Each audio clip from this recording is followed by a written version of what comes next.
Regresamos a este espacio político de Radio Latinísima que me puedes encontrar a través de Euforia, también a través de Roku y de Fire TV. Me puedes ver en Nueva York, en la Gran Manzana, a través de TV Quisqueya.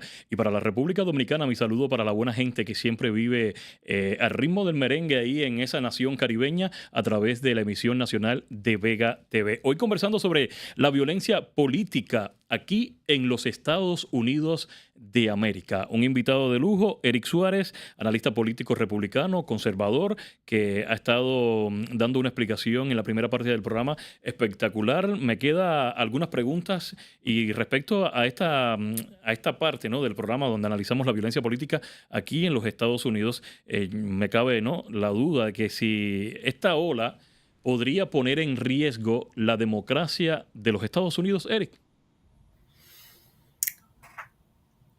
Hemos estado en otras épocas donde los Estados Unidos ha estado dividido. Y eso es una realidad. No es la primera vez que vemos a los Estados Unidos divididos de una manera ideológica. No hay que irnos tan para atrás. En la época de Vietnam, es una época donde estuvo muy fuerte. En la época de Ronald Reagan, antes de Ronald Reagan también. Han habido momentos en la historia de los Estados Unidos donde ha estado muy dividido. Donde no ha habido asesinatos políticos. No es la primera vez tampoco. Hay que mencionar eso también para tener contexto. Yo creo en las instituciones de los Estados Unidos.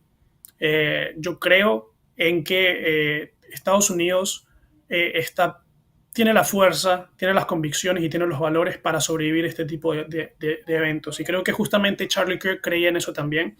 Yo como persona joven, yo crecí escuchando mucho a Charlie Kirk en lo personal y mucho de mi pensamiento político nace de él.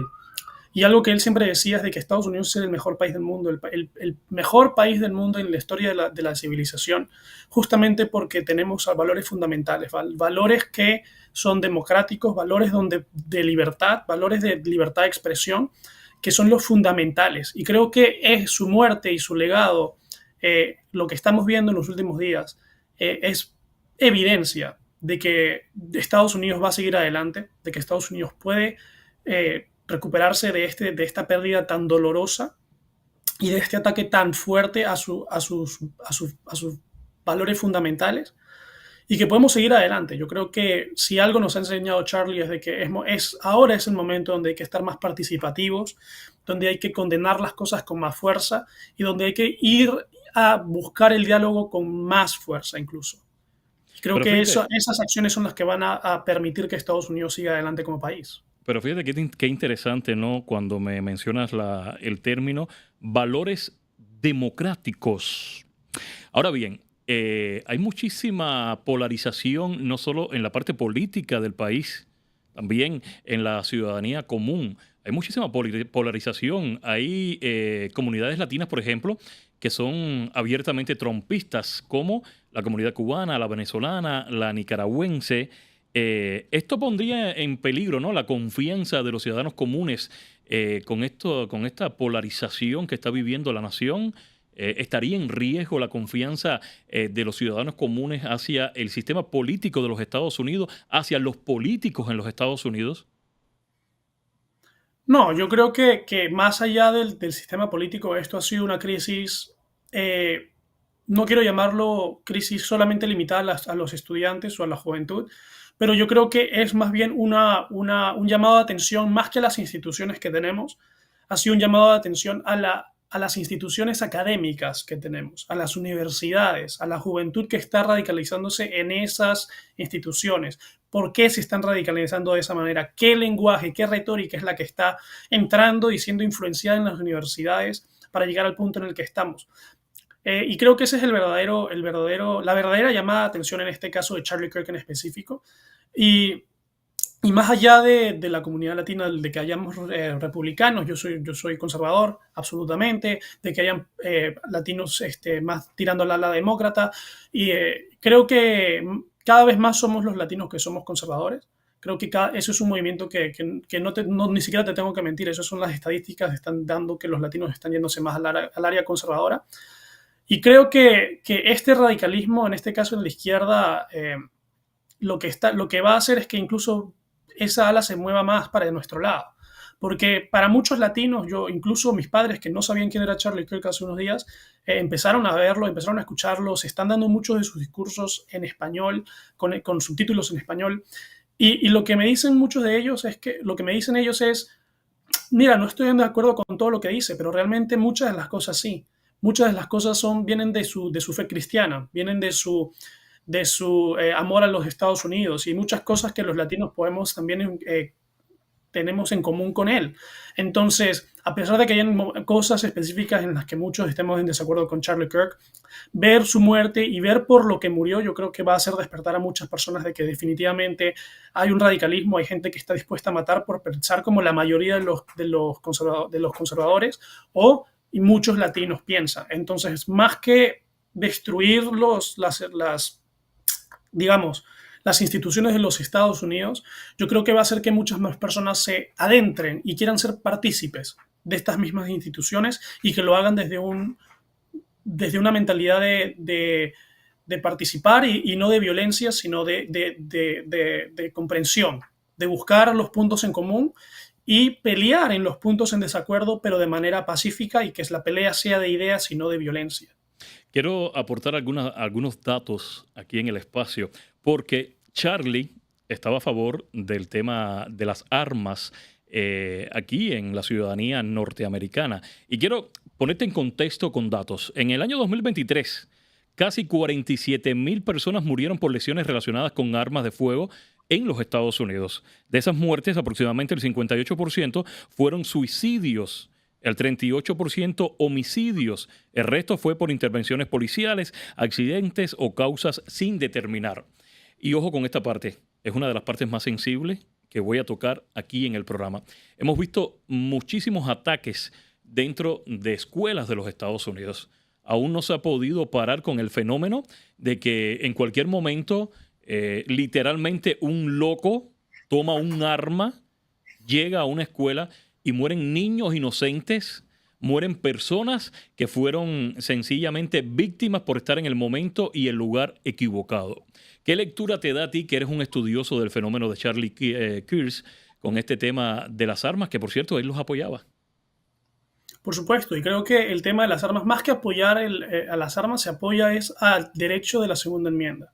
Y el derecho de la segunda enmienda es, él lo describía como la enmienda que protege a la primera. Si nuestra primera enmienda es la libertad de expresión y la libertad de poder decir lo que queramos sin que ningún gobierno tiránico venga y destruya esa posibilidad, garantiza las libertades, digamos, en ese sentido. La segunda enmienda es la garantía a la primera. ¿Por qué? Porque a pesar de que muchas personas digan de que la segunda enmienda es nuestro derecho para cazar, nuestro derecho para... El porte de armas en los Estados Unidos tiene una justificación total, que es la justificación de que tenemos que portar armas justamente para proteger de que en el caso de que algún gobierno o alguna persona tome el poder de manera tiránica, la ciudadanía y las personas podamos defendernos en contra de ese gobierno.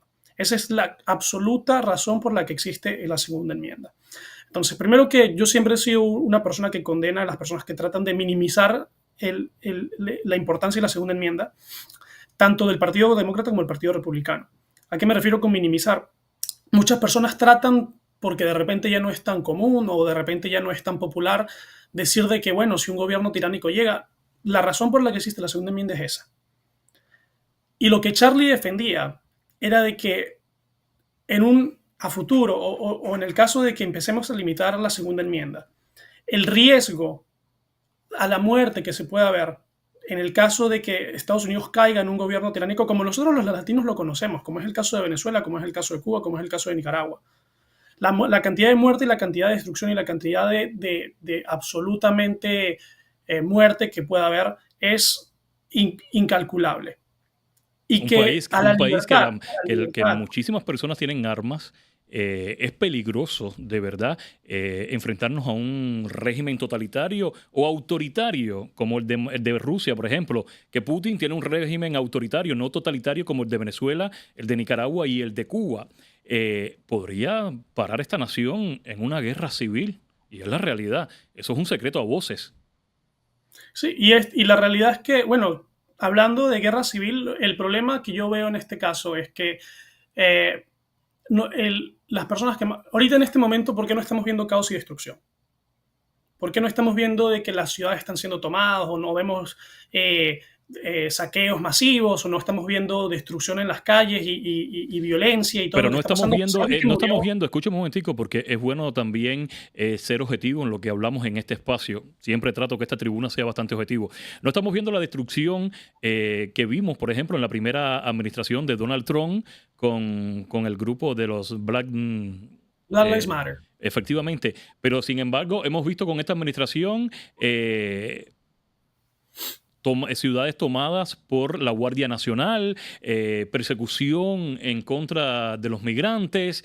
Hemos visto también ese tipo de actitudes que no la aplaudo en lo Estoy absoluto. completamente en desacuerdo con la parte de las ciudades tomadas. Yo creo que definitivamente hay diferencias, ¿no? Yo creo que en la parte de Black Lives Matter se vio un movimiento que era abiertamente marxista, porque el liderazgo de Black Lives Matter se declaró abiertamente marxista. Es un grupo que invitó a Maduro a Nueva York a dar una charla. En primero que nada, hay que aclarar esas cosas bien. Y como Ujú. cualquier movimiento marxista o liderado por marxistas, obviamente va a desencadenar en violencia, porque Karl Marx decía de que el poder se toma a las armas y a la fuerza. Entonces, cualquier movimiento que nazca de ese tipo de mentalidad, obviamente va a tener ese resultado. Y por eso es que vimos... Pero ¿por qué decía esto, Eric? Porque meses atrás vimos lo que ocurrió en el estado de California, por ejemplo, un estado demócrata, donde la persecución hacia los migrantes, como terminó en las calles tomadas por los mismos migrantes, en los enfrentamientos con la Guardia Civil enviado por la administración de Donald Trump.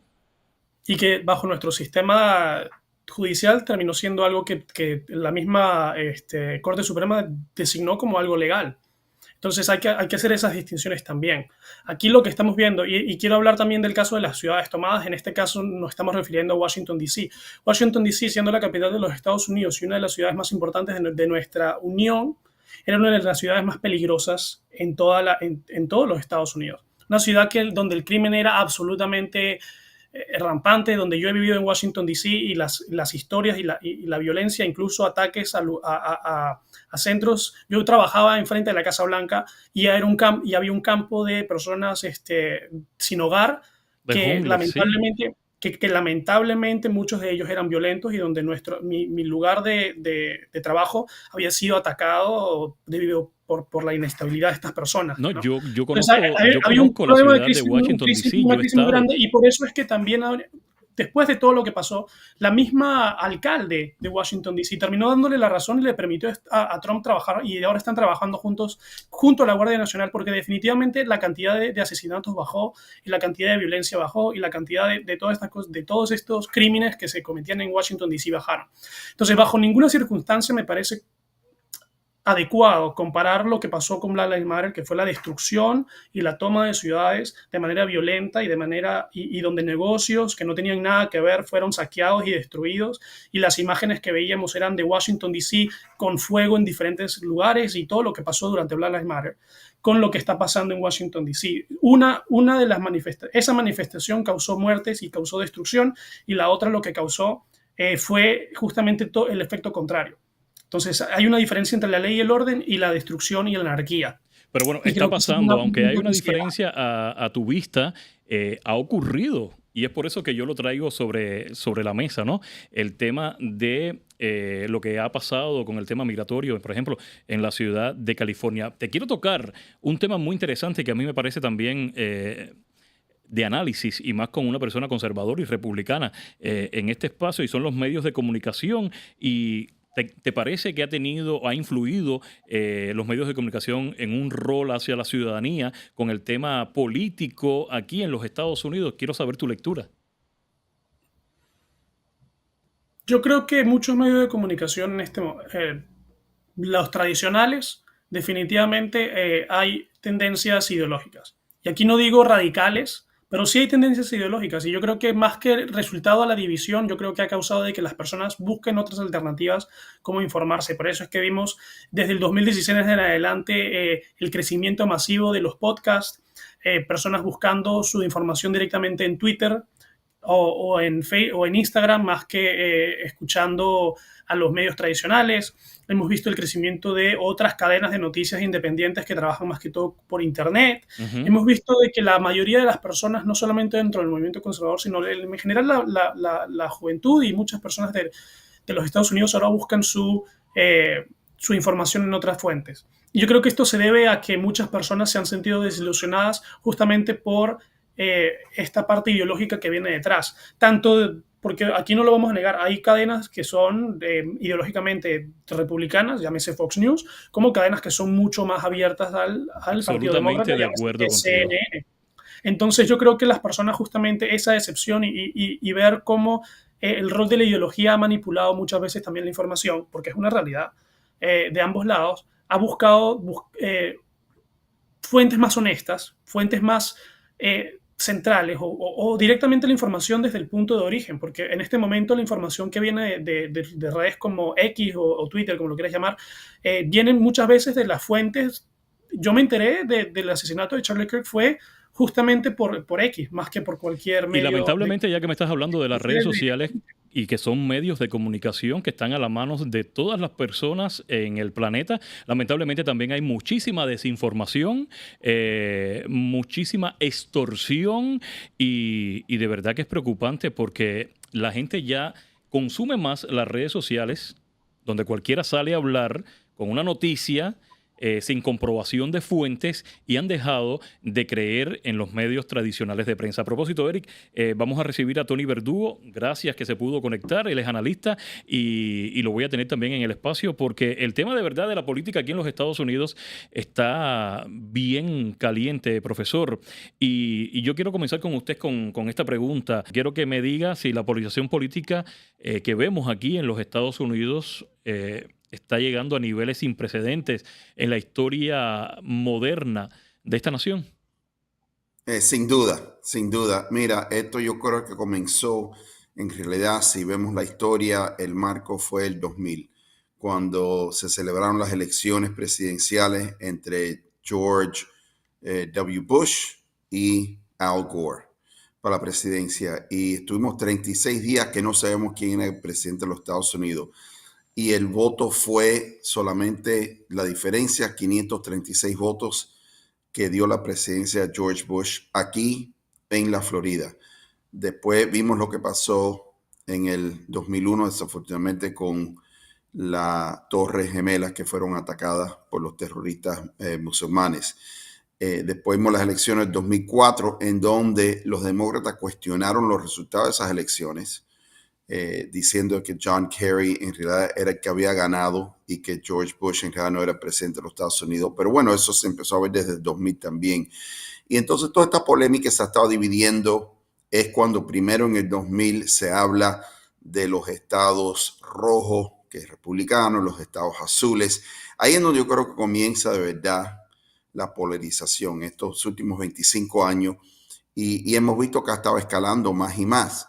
Y son muchas razones por las que está pasando. Parte de lo que ha contribuido a esta polarización son las redes sociales, Facebook, Twitter, Instagram.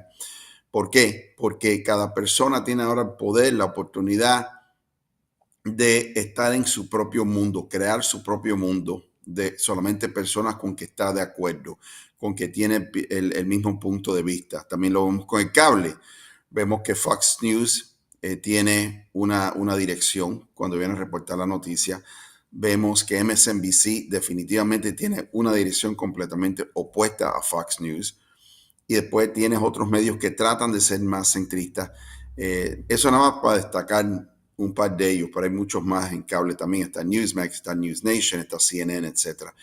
El hecho es que cuando tú escuchas solamente lo que tú quieres escuchar, lo que te gusta a ti, lo que está de acuerdo contigo, y después tú te sales de ese mundo, de ese universo, lo que llaman el echo chamber, choca con el individuo. Esa es la naturaleza humana y no sabemos defender nuestros puntos muchas veces o nos sentimos sumamente incómodos. Y si eso ocurre, entonces ya vemos no tanto el proyecto de ley que estamos discutiendo o el tema que estamos discutiendo, sea libertad religiosa, sea aborto, sea los impuestos, sea la economía, sea el cuidado de salud, sea la educación. Como la persona está dando un punto de vista completamente opuesto al que nosotros pensamos y que nuestros amigos y nuestros universos piensan, por supuesto pensamos que la persona está equivocada, pero hemos ya tomado esa pasión y esas emociones por esos temas tan candentes y hemos trasladado esos sentimientos de el tema a la persona y empezamos a deshumanizar la persona, empezamos a demonizar la persona y en vez de verlo como nuestro oponente, lo vemos como nuestro enemigo. Añádele a eso la crisis de salud mental en este país. Añádele a eso lo que está pasando en el Internet y las áreas oscuras del Internet.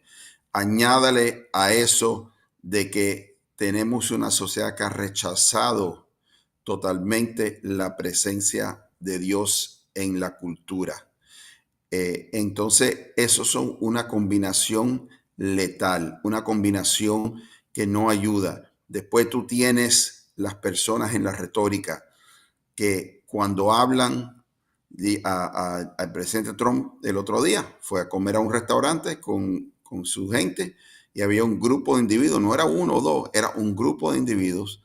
Vaya, casi un motín se forma ahí en el restaurante, empieza a llamarle Hitler, nazi, fascista. A mí me han llamado fascista por mucho tiempo, que ni saben lo que es la definición, pero es el punto de ataque para censurar y para callar a los individuos que tienen otro punto de vista. Y si no podemos tolerar eso, y este país fue fundado, uno de los primeros derechos de nosotros en la primera enmienda es la libertad de culto y libertad de expresión. Si eliminamos la libertad de culto y la libertad de expresión, no podemos ser la república representativa por la cual fuimos nosotros creados y por eso no hemos destacado tanto en el mundo entero como el país más importante y más poderoso. Pero no podemos sobrevivir si seguimos este patrón de violencia que estamos viendo. Interesante, de verdad. Lamentablemente entraste en los minutos finales, tenías problemas de conexión. Tu punto de vista a mí me parece muy importante haberlo traído con más tiempo a la mesa. Para ambos invitados en el estudio, en el programa, Eric Suárez y Tony Verdugo, les traigo para cerrar una última pregunta que quiero saber la lectura de los dos. Y es el proyecto real de los republicanos con el futuro del país. Comienzo con Eri y después con el profesor Verdugo. Sí, bueno, el plan es básicamente el que se dijo en las elecciones y es el plan que se continúa. Yo creo que cosas fundamentales, uno, parar el tráfico de drogas y de terrorismo que está entrando al país. En este caso, se están tomando acciones directas con Venezuela, se están tomando acciones diplomáticas con toda la región justamente para aislar y hacerle un círculo, digamos, si se quiere llamar así, a Venezuela para evitar que siga entrando el fentanilo y que sigan entrando drogas. Lo mismo con los gangs en México. Eso es parte número uno. Parte número dos, proteger la frontera. No se puede entrar a este país de manera ilegal, se tiene que evitar de que se entre de manera ilegal, incluso cualquier persona que entre de manera ilegal, no se puede seguir esa magnitud, porque lamentablemente a pesar de que de repente personas que entran ilegal vengan a trabajar y hacer lo que sea, tú no puedes 100% estar seguro de quién está entrando y quién no, si entra de manera ilegal. Y creo que eso es algo que lo vimos durante la crisis migratoria de Biden y que muchos de los problemas que estamos entrando en este momento son resultado directo de la crisis migratoria de Biden. Entonces se tiene que parar, se tiene que cortar el flujo de inmigración ilegal para luego corregir o que se hagan las actitudes necesarias dentro para ver qué se hace con las personas que están en este momento adentro. Y punto número 3, garantizar de que se tiene que hacer algo en el tema político, la retórica. Creo que esto ha sido un despertar. Creo que ha sido un despertar no solamente para los conservadores, sino que ha sido un punto de quiebre, un turning point para los Estados Unidos y se tiene que hacer algo. Se tiene que hacer algo porque no se puede seguir, como bien dijo el profesor, deshumanizando al otro lado porque tienen una opinión diferente. Yo creo que te dice mucho cuando nosotros somos los que vamos a las universidades y somos nosotros los que son censurados, los que son llamados fascistas, a los que nos escupen por pensar diferente, a los que nos persiguen con armas blancas porque queremos dar nuestra opinión. Cuando todas esas cosas siempre vienen, lamentablemente, son cosas que yo he vivido por mi propia cuenta, que sé que pasan y que probablemente estén pasando hoy en día. Casi todos los días se escuchan cosas. Me quedan 2 minutos, Eric, me quedan 2 minutos y quiero saber el punto de vista del profesor Verdugo, pero sobre el proyecto real de los republicanos, más allá de esa retórica antidemócrata que hemos visto en los últimos tiempos, ¿cuál es, según su visión, profe? Bueno, además de esos 3 puntos, que estoy de acuerdo con todo lo que dijo mi colega, también tenemos el tema de la economía, ¿verdad? En estos momentos estamos nosotros tratando de añadir más trabajos a la economía. Estamos lidiando ahora con una media crisis en lo que es el Buró de Estadística de Trabajo, porque bajo la previa administración los números no han estado siendo reportados como deben de haber sido reportados y se ha tenido que hacer ajustes. Es muy importante que mantengamos la integridad de esa agencia. Y entonces hay mucho trabajo que hacer ahí también, porque basado en esos números es en donde se va a basar, por ejemplo, la tasa de interés, que hoy vimos que bajó por 1/4 de un punto. Jerome Powell lo anunció esta tarde. Eso es un tema muy importante, la economía, que incluye el precio de la gasolina, del galón de gasolina, incluye el precio de la comida. Tenemos que nosotros sostener una economía robusta, tenemos que continuar incentivando a las compañías, a las corporaciones que regresen a los Estados Unidos, como está haciendo Apple, como están haciendo en Taiwán, que inviertan en América, no inviertan en otros países extranjeros, inviertan en América. Hay incentivos para eso, eso se está llevando a cabo, preservar la libertad religiosa, asegurarse también que hay que preservar lo que son los derechos de los padres en las escuelas, que es otro problema muy, muy importante. Y todo esto lo que va a hacer es que va a elevar nuestra nación, va a continuar a elevar nuestra nación. En la parte extranjera, además de Venezuela, tenemos el Medio Oriente, tenemos que continuar apoyando a Israel y apoyando a Ucrania como se ha estado haciendo y negociar una paz entre Ucrania y Rusia, porque eso está en mejor interés de todos los interesados, sin duda ninguna. Y creo que el presidente está trabajando en todos esos proyectos simultáneamente y es histórico y es transformador los tiempos en que estamos viviendo ahora. Interesante, me quedo con esa frase, elevar nuestra nación. Yo le aportaría unir también nuestra nación, porque mientras la polarización política que está a la orden del día en los Estados Unidos, países como China, Rusia, Corea del Norte y hasta el propio Irán están tomando terreno en esos espacios vacíos que lamentablemente los Estados Unidos de Norteamérica está dejando. Un placer haberse recibido a estos dos analistas políticos republicanos y conservadores, Eric Suárez y Tony Verdugo. Gracias a ustedes por la atención, por la participación en este espacio político. Soy Orelvis Cabrera, esto fue Frente a Frente. Nos volveremos a encontrar en la próxima.